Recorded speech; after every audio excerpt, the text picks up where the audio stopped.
4 ရက် 2 လ 2026 တရက်တာနဲ့ပတ်သက်တဲ့တဏိတာကဏ္ဍမလေးကိုဟောပေးသွားမှာဖြစ်ပါတယ်။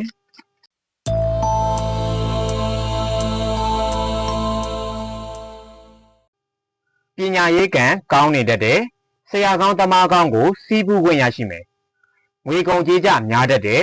။မလိုအပ်တဲ့ငွေယိုပေါက်တွေရှိနေတတ်တယ်။စိတ်အလိုလိုက်မိတတ်တယ်။အပျော်အပါးမက်နေတတ်တယ်။အပေါင်းအသင်းဖြတ်တတ်တယ်။ဒီနေ့အတွက်ဆောင်းရှောင်းမဲ့ရာကတော့အလိုလိုသီးစိတ်တွေကိုအလုံးစုံအားကိုးနေတာမျိုးမလုပ်ပါနဲ့အမြင်မှန်တိုင်းလည်းအမှန်မြင်တာမဟုတ်ဘူးဆိုတာကိုသတိရပေးပါမေတ္တာထားပါမိသားစုကိုလိုအပ်လာရင်အကူအညီတောင်းပါ Lucky Number နဲ့ Universe Message ကိုဒီဗီဒီယိုရဲ့အဆုံးသတ်မှာထည့်ပေးထားပါတယ်တနေ့တာလုံးစေပြေချောမွေးကြပါစေဒီဗီဒီယိုကိုဆုံးတဲ့အထိကြည့်ပေးတဲ့အတွက်ကြောင့်မို့လို့အားလုံးကိုကျေးဇူးတင်ပါတယ်